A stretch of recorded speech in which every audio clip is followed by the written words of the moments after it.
In this lecture, we will dive deep into threat management.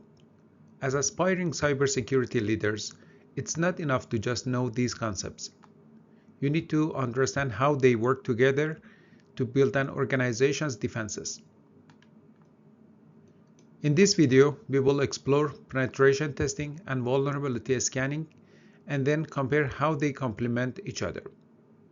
By the end, you will see how these pieces fit together to create a robust security strategy. Let's get started.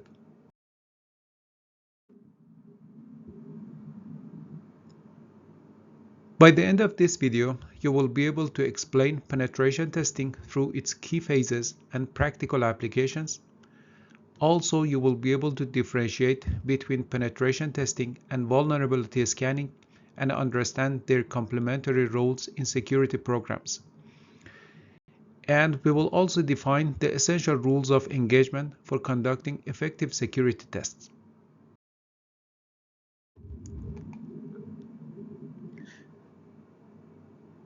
What is penetration testing? When it comes to validating your cybersecurity defenses, penetration testing is the gold standard. It's not just about running automated scans. It's about thinking like a real attacker. Penetration testers simulate advanced, persistent threats by manually probing systems, looking for ways to break in just like a real-world adversary would. The process kicks off with reconnaissance.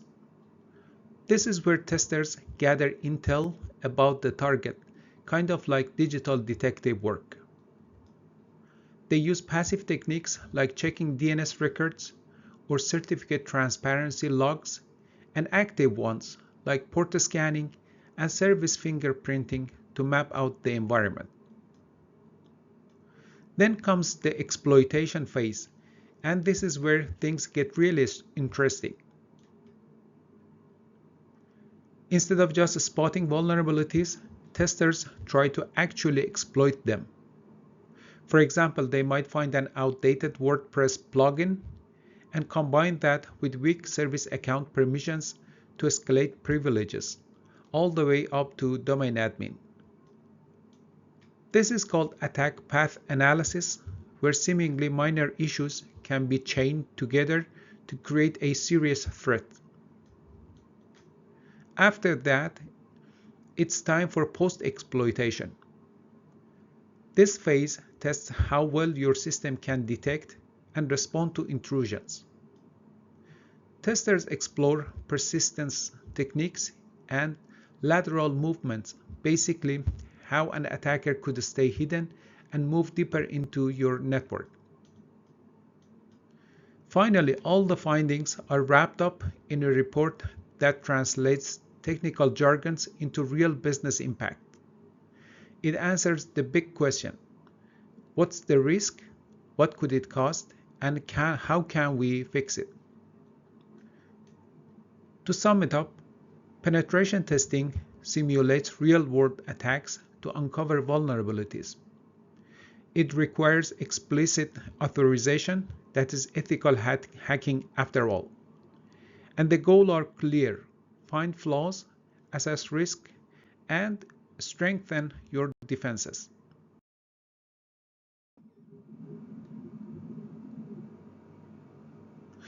Penetration testing types. Now let's break down the three main types of penetration testing: black box, gray box, and white box. First up, black box testing. Think of this as simulating an outsider trying to break into your system without any inside knowledge. The tester doesn't know your infrastructure, your code, or your internal processes. They rely on publicly available information like WHOIS records or exposed APIs, and use techniques like fuzzing to try and uncover vulnerabilities. It's a great way to mimic a real-world attack, but it has its downsides. Since the tester is working blind, it can be time-consuming and might miss issues that are only visible from the inside. Next is gray box testing. This one sits in the middle. The tester gets limited access, maybe a low-level user account or some basic documentation. The goal here is to see what kind of damage someone could do if they had a foothold in the system. It's especially useful for identifying privilege escalation path or lateral movement. Basically, how far someone can go once they're in. This is crucial for understanding inside threats or what could happen if a regular user account gets compromised. And finally, white box testing. This is the most transparent approach. The tester gets everything: source code, architecture diagrams, configuration files, you name it. It's incredibly thorough and is often used for compliance audits like PCI DSS. Since nothing is hidden, it's easier to spot deeper-rooted issues that other testing methods might miss. Let me give you a real-world example. In 2023, a financial firm underwent a gray box test. The testers discovered that an internal human resource portal was still using default credentials. That meant they could log in and access sensitive personal information without much effort. What's interesting is that this vulnerability had gone completely unnoticed during previous black box scans. It just goes to show how valuable it is to look at your systems from multiple angles.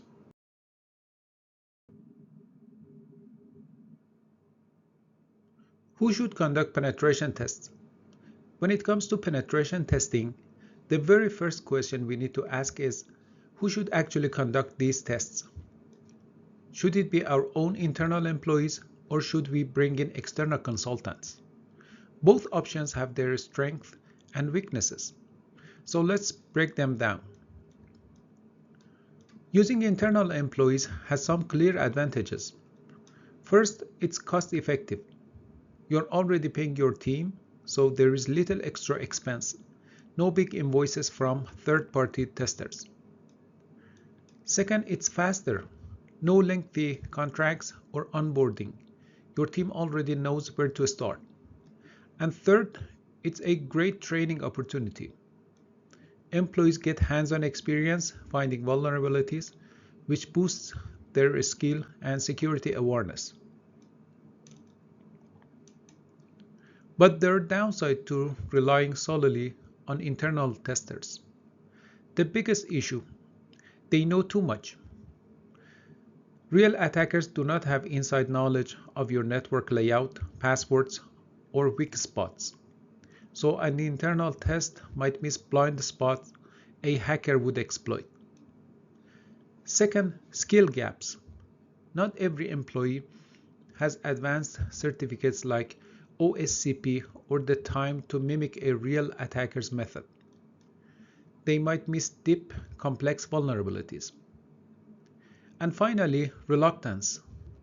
If an employee finds a flaw in a system their team built, they might hesitate to report it fully to avoid blame or awkward conversations. Now, some companies try to solve this by running war games, splitting their security team into attackers and defenders to simulate real threats. It's a clever workaround, but still not perfect. So if internal tests have these limitations, when should we bring in outsiders? Let's talk about external consultants next.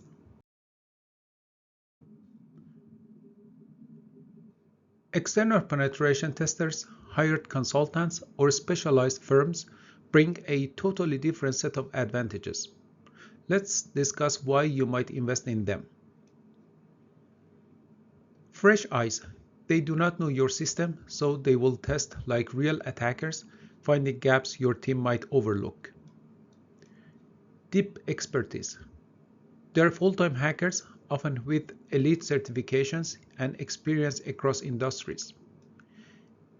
And there is no conflicts. They have no fear of office politics. Their job is to report every flaw, no matter who is responsible. Of course, the downside are cost and time. External tests are pricier, and coordinating with an outside team takes effort. But for high-stake audits or compliance needs, they're often worth it. So how do you choose? It's not either or. Many organizations combine both. Regular internal tests for training and quick checks, plus annual external audits for rigor. Think about your goal, budget, and risk level to decide.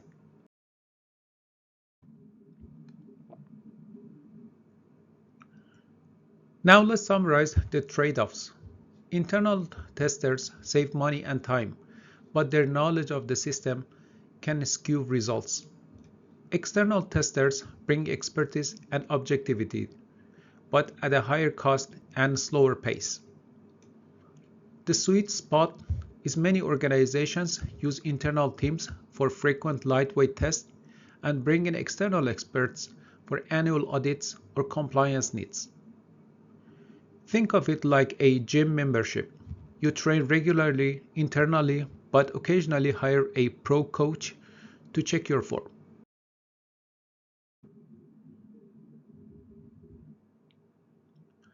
Red, blue, and white teams. In today's cybersecurity landscape, organizations often structure their security teams like military units to simulate real-world threats and responses. Here's how the roles break down. Red team. These are the offensive experts.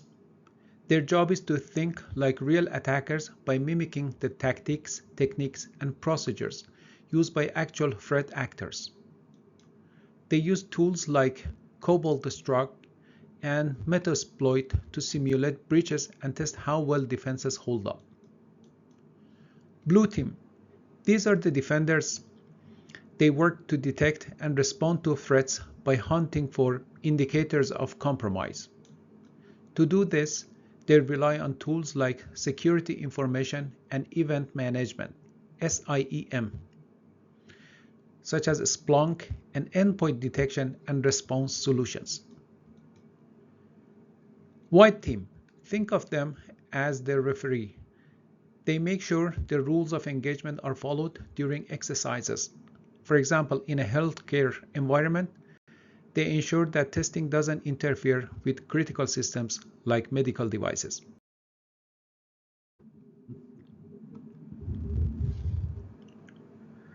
Advanced testing methodologies. Today's cybersecurity landscape demands more than just traditional black, gray, or white box testing. Modern testing frameworks have evolved into more dynamic and intelligence-driven approaches. Let's take a look at 3 advanced methodologies that are reshaping how organizations validate and strengthen their defenses. Number 1, purple teaming. Think of purple teaming as a live collaboration between offense and defense. Red teams or attackers and blue teams or defenders work side by side, running attack simulations and immediately using the results to improve detection and response. This real-time feedback loop dramatically reduces both the mean time to detect and mean time to respond, making your security operations faster and smarter. Number 2, breach and attack simulation. Breach and attack simulation platforms like SafeBreach take a more automated approach. They continuously test your security controls using known adversary tactics, techniques, and procedures. What's the benefit? You get ongoing, measurable insights into your security posture, helping you identify gaps before real attackers do. And number 3 is adversary emulation. This method is all about realism. Instead of generic attacks, adversary emulation replicates the behavior of specific threat groups. For example, a team might mimic Fin7's PowerShell-based attacks to see how well your defenses hold up. It's a powerful way to test your readiness against the threat that matters most to your organization.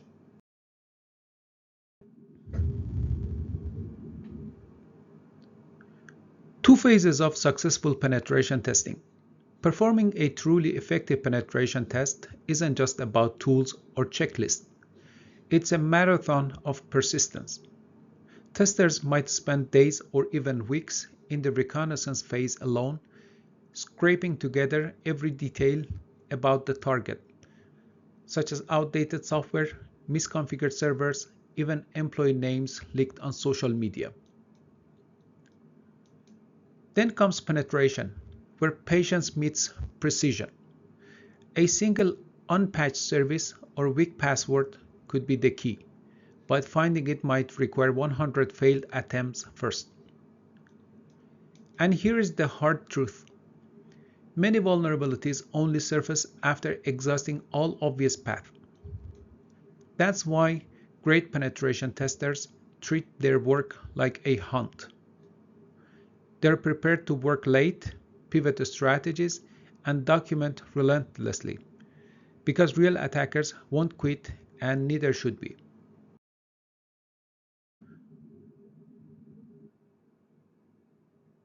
Reconnaissance techniques. Now let's dive deep into reconnaissance, the make or break phase of any penetration test.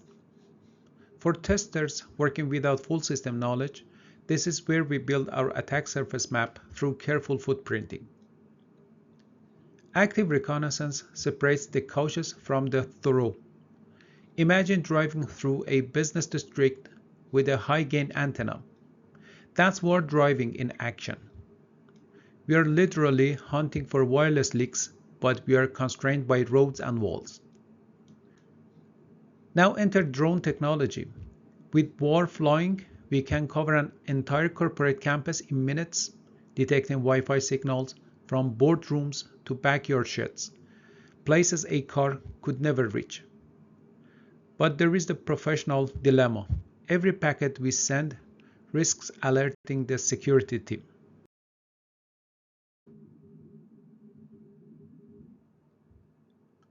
Passive reconnaissance.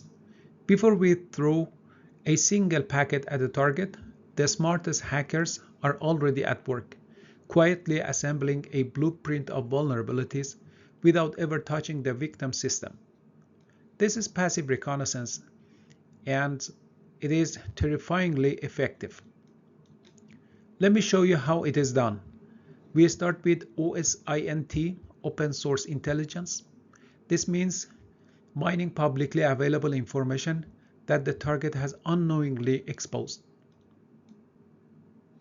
Just last month, we found database credentials in a developer's GitHub commit history, network architecture diagrams in an old conference presentation on a SlideShare, or the exact firewall model they use listed in a job posting for a network engineer. The most shocking part, this isn't hacking, it's just observing. No alarms triggered, no logs generated, yet this is intelligence becomes the foundation for every attack that follows. Remember, the best attack don't start with brute force. They start with patience and a Google search bar.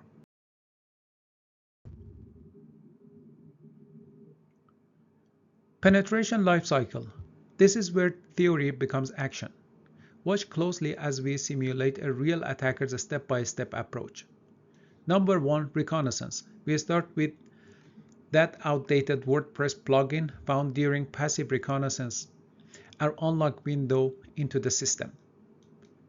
Second step is gaining access. A simple exploit gives us a web shell. We are now inside their DMZ, the first bridgehead established. Number 3, privilege escalation. Here's where things get scary. The web server was running with domain admin rights. One vulnerability just became the key to the kingdom. Number 4, lateral movement. Using Mimikatz, we harvest credentials and pivot to the file server. each compromised machine revealing new path forward. Number 5, installing tools. We deploy persistent backdoors because real attackers don't settle for temporary access. And last step is final target. After 3 weeks of careful progression, we reach the ERP system housing the data, and we will have access to the entire dataset.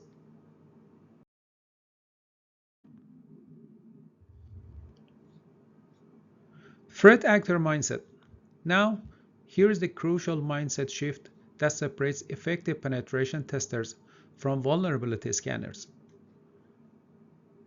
First, vulnerabilities are never endpoints, they're starting points.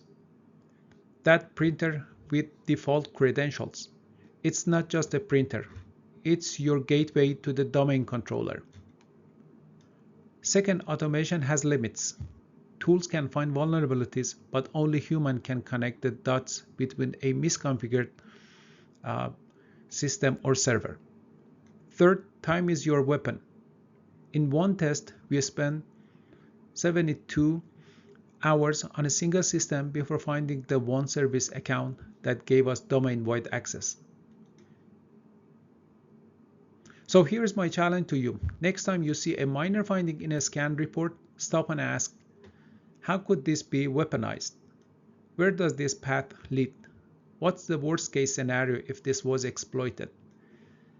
Because in cybersecurity, there are no insignificant vulnerabilities, only undiscovered attack path. So the difference between stopping an attack and reading about your breach in the news often comes down to one question. Did your penetration testers think more creatively than the hackers targeting you?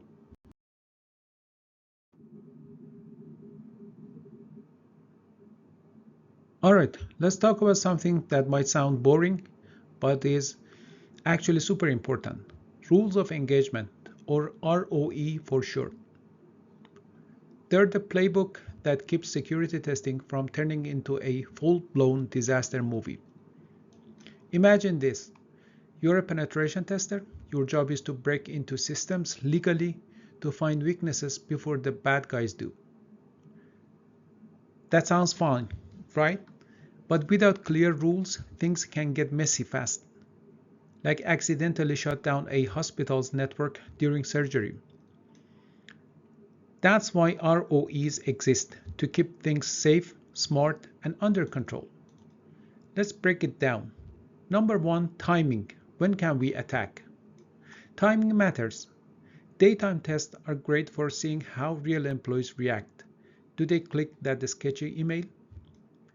Nighttime tests are all about the tech. Do the alarms go off when no one is watching? It's like testing your home security system. Do you want to see how your dog reacts or how your motion sensors perform? Number 2, scope. What's a fair game? Think of this like laser tag. You cannot just run into the snack bar and zap the cashier. Same goes here. Green zone means go ahead, hack this. Example is the company's public website or a test server. Red zone means absolutely not. Example like the CEO's inbox or live patient records.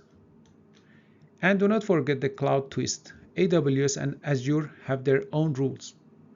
Break them and you might get a strong worded email from their legal team. And the third item is legal stuff. Do not go to jail. ROEs keep ethical hacking ethical. They protect people, data, and systems while still letting security teams do what they do best, find the cracks before someone else does.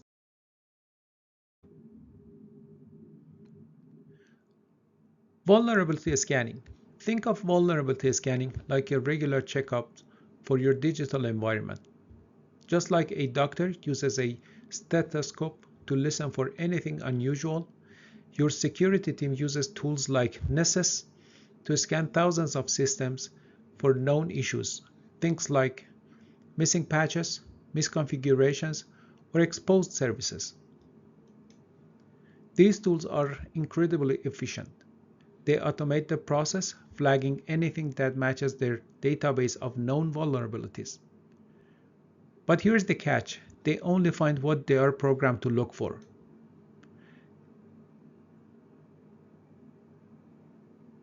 Next is conducting effective scans. So for effective scan, we should define our scope, configure tools, and then schedule the scan and also generate report.